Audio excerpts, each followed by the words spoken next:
আমন্ত্রণ। ব্যবসা বাণিজ্য আর অর্থনীতির সবশেষ খবর নিয়ে নিউজ 24 এর নিয়মিত আয়োজন পূবালী ব্যাংক পিএলসি বিজনেস টাইমে। পুরো আয়োজনে আপনাদের সঙ্গে আছি আমি আসিফ টিপু। সরকার সিন্ডিকেট ভেঙে বাজার ব্যবস্থায় স্বচ্ছতা ফিরিয়ে এনেছে বলে দাবি করেছেন বাণিজ্য উপদেষ্টা।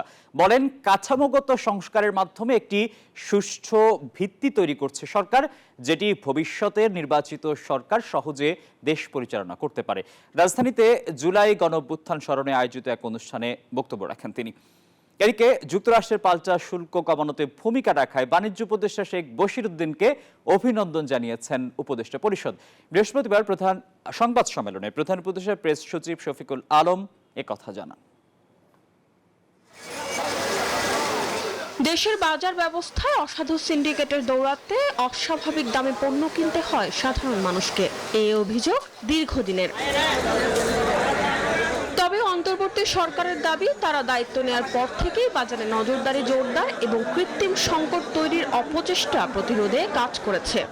যদি দেখি যে জুলাই গণঅভ্যুত্থান স্মরণে এক অনুষ্ঠানে বাণিজ্য উপদেষ্টা বলেন, বাজারে সিন্ডিকেট দূর করতে সক্ষম হয়েছে অন্তর্বর্তী সরকার। আমরা অনেক ক্ষেত্রেই অগ্রগতি অর্জন করেছি। আমরা বাজার ব্যবস্থায় সিন্ডিকেশনকে নির্মূল করতে সক্ষম হয়েছি। আমরা পিসিবির কার্যক্রমকে অন্তর্ভুক্তমূলক করতে পেরেছি। বলেন, সরকার দীর্ঘমেয়াদী কাঠামোগত সংস্কারে কাজ করছে, যাতে ভবিষ্যতের নির্বাচিত সরকার একটি কার্যকর প্রশাসনিক ও অর্থনৈতিক কাঠামো পায়। এই স্বল্পকালীন সরকারে আমরা আরো বেশি কাঠামোগত সংস্কার করে এমন একটা অবস্থায় উপনীত হতে পারব, যার মাধ্যমে পরবর্তী নির্বাচিত সরকার দেশকে একটা সুষ্ঠু অর্থনৈতিক এবং বৈষম্যহীন যে আমাদের যে যাত্রা, এই যাত্রায় আমরা অগ্রসর করবো ইনশাআল্লাহ। এদিকে যুক্তরাষ্ট্রের পাল্টা শুল্ক কমানোতে ভূমিকা রাখায় বাণিজ্য উপদেষ্টা শেখ বশিরউদ্দিনকে অভিনন্দন জানিয়েছে উপদেষ্টা পরিষদ। বৃহস্পতিবার পরিষদের বৈঠক শেষে প্রধান উপদেষ্টার প্রেস সচিব শফিকুল আলম ব্রিফিংয়ে এ তথ্য জানান। আমাদের কমার্স অ্যাডভাইজারকে কংগ্রেচুলেশন জানিয়েছেন, কারণ আপনি জানেন উনি সাকসেসফুলি আমাদের যে ইউএস এর সাথে যে ট্যারিফ টক্সটা, সেটাকে উনি লিড করেছেন। আমাদের যারা কম্পিটিটর, তাদের থেকে আমরা বলবো যে আমরা একটা এখন মোটামুটি একই বা ভালো অবস্থানে আছি। শুল্ক কমানোর ক্ষেত্রে বাণিজ্য উপদেষ্টা সামনে থেকে নেতৃত্ব দিয়েছেন এবং পাল্টা শুল্ক 35% থেকে কমিয়ে 20% নির্ধারণ করা হয়েছে। মরিয়ম আজিজ মরিন, নিউজ 24, ঢাকা।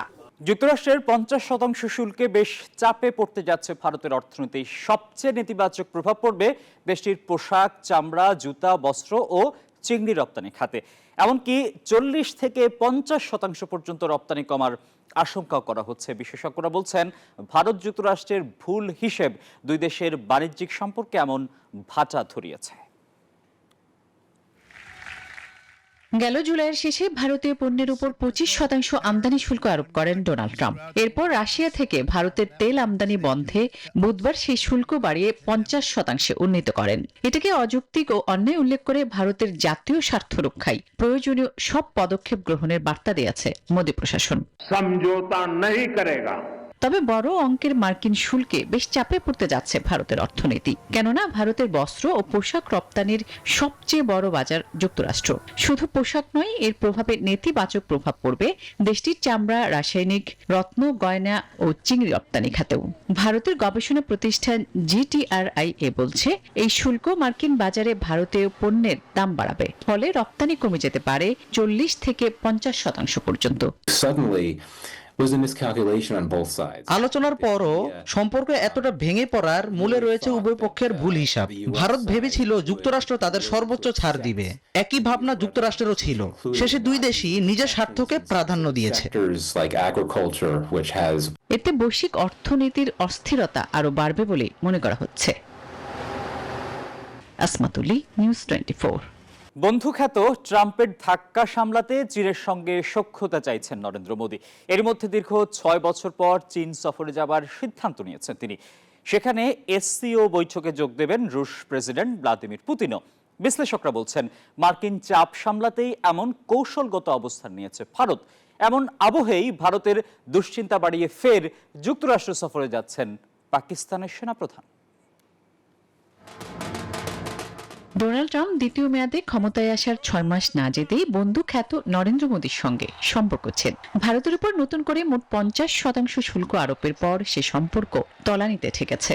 বলা হচ্ছে গেল কয়েক দশকের মধ্যে ভারত যুক্তরাষ্ট্র সম্পর্ক এখন সবচেয়ে খারাপ অবস্থায় আছে। এমন আবহে চীনের সঙ্গে সখ্যতা বাড়াতে চাইছেন নরেন্দ্র মোদী। চলতি অগস্টের শেষে বেইজিংয়ে সাংহাই কোঅপারেশন অর্গানাইজেশন SCO বৈঠকে যোগ দেওয়ার কথা রয়েছে তার। জানা গেছে সেখানে যোগ দেবেন রুশ প্রেসিডেন্ট ভ্লাদিমির পুতিনও। ইউক্রেন যুদ্ধ শুরুর পর ভারত রাশিয়া থেকে তেল আমদানি বাড়িয়েছে অনেক। এ ধারা অব্যাহত রাখতে মস্কো সফর করছেন Ajit Doval.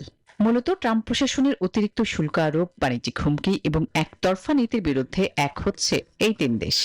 India had been able to diversify its source of energy. Trump ভারতকেও তার কৌশলগত স্বায়ত্তশাসন নীতি থেকে সরাতে যাচ্ছেন, তাই মার্কিন চাপ সামলাতে কৌশলগত অবস্থান নিচ্ছে রাশিয়া, চীন ও ভারত। এদিকে পাকিস্তানের সেনাপ্রধান ফিল্ড মার্শাল অসিম মুনির চলতি সপ্তাহেই ফের যুক্তরাষ্ট্র সফরে যাচ্ছেন।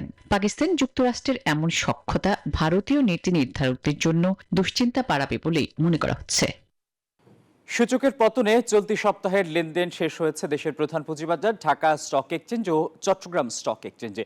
একই সঙ্গে উভয় বাজারে লেনদেনও কমেছে। বৃহস্পতিবার সপ্তাহের চতুর্থ ও শেষ কার্যদিবসে ডিএসইতে সবকটি সূচকের মান কমেছে। প্রধান মূল্য সূচক DSEX 63 পয়েন্ট কমে অবস্থান নেয় 5408 পয়েন্টে। সূচকের পাশাপাশি এদিন ডিএসইতে লেনদেনও 183 কোটি টাকা কমেছে। এছাড়া হাতবদল হওয়া শেয়ার ও মিউচুয়াল ফান্ড ইউনিটের মধ্যে দাম বেড়েছে 79টির, কমেছে 268টির এবং অপরিবর্তিত রয়েছে 51টি কোম্পানির শেয়ারের দাম। অন্যদিকে দেশের অপর পুঁজিবাজার CSE-তে সার্বিক সূচক CASPI 162 পয়েন্ট কমেছে। সূচকের সঙ্গে এদিন CSE-তে লেনদেনও 30 কোটি টাকা কমেছে। পঞ্চগড়ে চলতি বছরের সার বরাদ্দের পরিমাণ অন্যান্য অর্থ বছরের তুলনায় কম হওয়ায় সার সংকটের আশঙ্কা করছেন চাষিরা। এই সুযোগে সারের মূল্য বাড়িয়ে দেওয়ায় চড়া মূল্যে সার কিনতে হচ্ছে কৃষকদের। এ বিষয়ে জেলার তেঁতুলিয়া উপজেলার বেশ কিছু চাষি সংশ্লিষ্ট দপ্তরে নতুন করে সার বিভাজনের দাবি জানিয়ে লিখিত আবেদন করেছেন। সরকার হায়দারের তথ্য এবং ছবিতে ডেস্ক রিপোর্ট। পঞ্চগড় জেলায় 2025-26 অর্থ বছরে বিগত বছরের তুলনায় অতিরিক্ত 1000 মেট্রিক টন সার বরাদ্দ দেয় মন্ত্রণালয়। এই বরাদ্দের ভিত্তিতে 5 উপজেলায় সার বিভাজন করা হয়। অভিযোগ উঠেছে ইউরিয়ার বরাদ্দ ঠিক থাকলেও গত অর্থ বছরের তুলনায় টিএসপি, ডিএপি, এমওপি সারের বরাদ্দ কম দেয়া হয়েছে। এতে সার সংকটের আশঙ্কা করছেন কৃষক। সারের অবস্থা বর্তমান ভালো না, সার পাওয়া যায় না, সারের রেট বেশি। সার টিএসপি নাই, টিএসপি 40 টাকা, পটাশ 28 টাকা, ইউরিয়া 28 টাকা।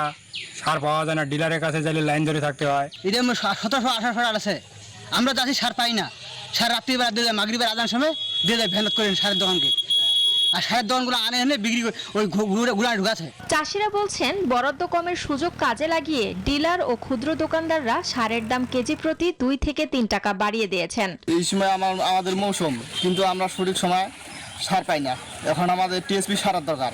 টিএসপি সারের কাছে যাই, টিএসপি সার নাই। বাজারে তো কোনো ইয়া দেখে না, বড় বড় দোকানদার, বড় বড় ব্যবসায়ী ওরা নিয়ে যা সার লাগায় হাইজা করে রাখে দেয়। যেখানে আমরা জেনেছি তেঁতুলিয়া উপজেলায় 1920 মেট্রিক টন সার বরাদ্দ থেকে কেটে নেওয়া হয়েছে।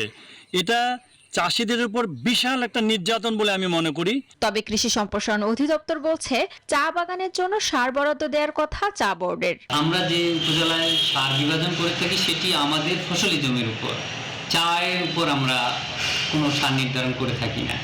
ফলে এবছর আমরা চা বাগান বাদ দিয়ে আমরা আমাদের ফসলি জমি নির্ধারণপূর্বক আমরা সেইভাবে বরাদ্দ প্রদান করি। উত্তরের জেলা পঞ্চগড়ের তেঁতুলিয়া উপজেলায় 14,950 হেক্টর কৃষি জমি রয়েছে। এর মধ্যে 2000 হেক্টর জমিতে চায়ের চাষ হচ্ছে। Desk report, news 24। বাংলাদেশের সর্ববৃহৎ folk reality show magic Bauliana আবারও নতুন আঙ্গিকে দর্শকদের সামনে ফিরে আসছে। বৃহস্পতিবার স্কয়ার টয়লেট্রিজ লিমিটেডের পৃষ্ঠপোষকতা এবং সান ফাউন্ডেশনের উদ্যোগে মাছরাঙ্গা টেলিভিশনে সম্প্রচারিত এই প্রতিযোগিতার 5ম আসরের আনুষ্ঠানিক ঘোষণা করা হয়। রাজধানীর একটি হোটেলে সংবাদ সম্মেলনে উপস্থিত ছিলেন স্কয়ার টয়লেট্রিজ লিমিটেডের সিইও মালিক মোহাম্মদ সাইদ, মিডিয়াকম লিমিটেডের সিইও অজয় কুমার কুণ্ড এবং স্কয়ার টয়লেট্রিজ লিমিটেডের head of marketing doctor Jesmin Zaman. আর এই ছিল পূবালী ব্যাংক পিএলসি বিজনেস টাইমে। সবাইকে ধন্যবাদ।